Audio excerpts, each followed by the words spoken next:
Mateus capítulo 17. 6 dias depois tomou consigo a Pedro, Tiago e João, seu irmão, e os conduziu em particular a um alto monte.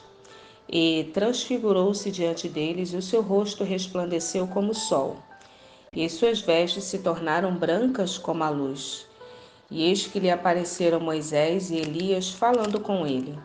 E Pedro, tomando a palavra, disse a Jesus: Senhor, bom é estarmos aqui.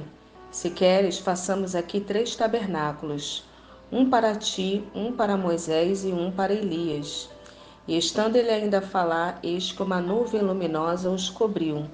E da nuvem saiu uma voz que dizia: Este é o meu filho amado, em quem me comprazo, escutai-o. E os discípulos, ouvindo isso, caíram-lhe sobre o seu rosto e tiveram grande medo. E aproximando-se Jesus, tocou-lhe e disse: Levantai-vos e não tenhais medo. E erguendo-lhe os olhos, ninguém viram senão a Jesus. E descendo eles do monte, Jesus lhes ordenou, dizendo: A ninguém conteis a visão, até que o Filho do Homem seja ressuscitado dos mortos. E os seus discípulos o interrogaram, dizendo: Por que dizem então os escribas que é mister que Elias venha primeiro?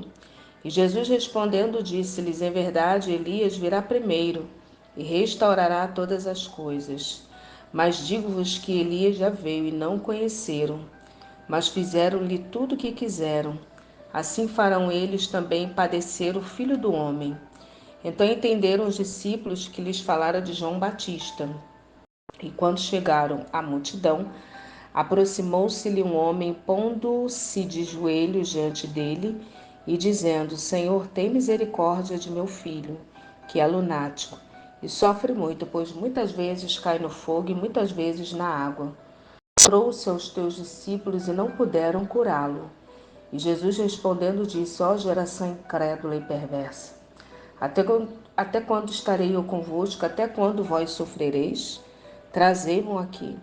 E repreendeu Jesus o demônio que saiu dele, e desde aquela hora o menino sarou. Então os discípulos, aproximando-se de Jesus em particular, disseram: Por que não podemos nós expulsá-lo? E Jesus lhes disse: Por causa da vossa pequena fé. Porque em verdade vos digo que se tiverdes fé como um grão de mostarda, direis a esse monte: Passa daqui para acolá. E há de passar, e nada vos será impossível. Mas esta casta de demônio não se expulsa senão pela oração e pelo jejum. Ora, achando-se eles na Galileia, disse-lhes Jesus: O Filho do Homem será entregue nas mãos dos homens, e matá-lo-ão o terceiro dia. Ressuscitará. E eles se entristeceram muito. E chegando-se eles a Cafarnaum, aproximaram-se de Pedro. Os que cobravam as didracmas disseram: Vosso mestre não paga as didracmas. Disse ele: Sim. E entrando em casa, Jesus lhe antecipou, dizendo: Que te parece, Simão? De que cobram os reis da terra os tributos ou os impostos? Dos seus filhos ou dos alheios? Disse-lhes Pedro: Dos alheios? Disse-lhe Jesus: Logo estão livres os filhos. Mas para os que não se para mas para os que não escandalizemos, vai ao mar, lança o anzol, tira o primeiro peixe que subir, e abrindo-lhe a boca encontrarás um estáter. Toma-o e dá-o por mim e por ti. Irmãs, aqui no capítulo 17, no versículo 24 até o 27, como de costume, Pedro respondeu a pergunta sem realmente saber a resposta e colocou Jesus e os discípulos em uma situação embaraçosa. Entretanto, Jesus aproveitou-se desta para enfatizar sua função como rei. Os reis e seus familiares não pagam impostos. Semelhantemente, Jesus, o Rei dos Reis, não deveria pagar qualquer imposto. Jesus pagou imposto por si mesmo e por Pedro, para não entrar em conflito com aqueles que não compreendiam a sua posição real. Jesus concordou em fornecer o dinheiro do imposto, porém Pedro deveria buscá-lo. Na verdade, tudo que possuímos é dado a nós por Deus, mas Ele quer a nossa participação ativa nesse processo. Amém? No capítulo também 17, do versículo 24 até o 27 também, nos traz uma outra lição. Como povo de Deus, somos estrangeiros neste mundo. Nossa lealdade deve sempre ser dirigida ao nosso verdadeiro Rei, Jesus. No entanto, precisamos cooperar com as autoridades e ser cidadãos responsáveis. O embaixador obedece às leis do país em que exerce a sua diplomacia, a fim de que bem representar aqueles que o enviaram. Nós somos os embaixadores de Cristo. Será que você está sendo um bom embaixador de Cristo nesse mundo? Vamos orar? Senhor, nosso Deus e nosso Pai, muito obrigada, Senhor, por prometeres livrar-nos de toda obra maligna e nos levares a salvo para o teu reino celestial. Sabemos que a luta nossa não é contra a carne nem o sangue, e sim contra os principados e potestades, contra os dominadores deste mundo tenebroso, contra as forças espirituais da maldade, nas regiões celestes. Obrigada por colocares todos esses inimigos, ó Pai, debaixo de teus pés. E nada há encoberto que não venha a ser revelado, nem oculto que não venha a ser conhecido. Senhor, sabemos que não podemos ver todas as formas que o inimigo ergue fortalezas na nossa vida, mas dependemos de Ti, Senhor, para revelá-las a nós.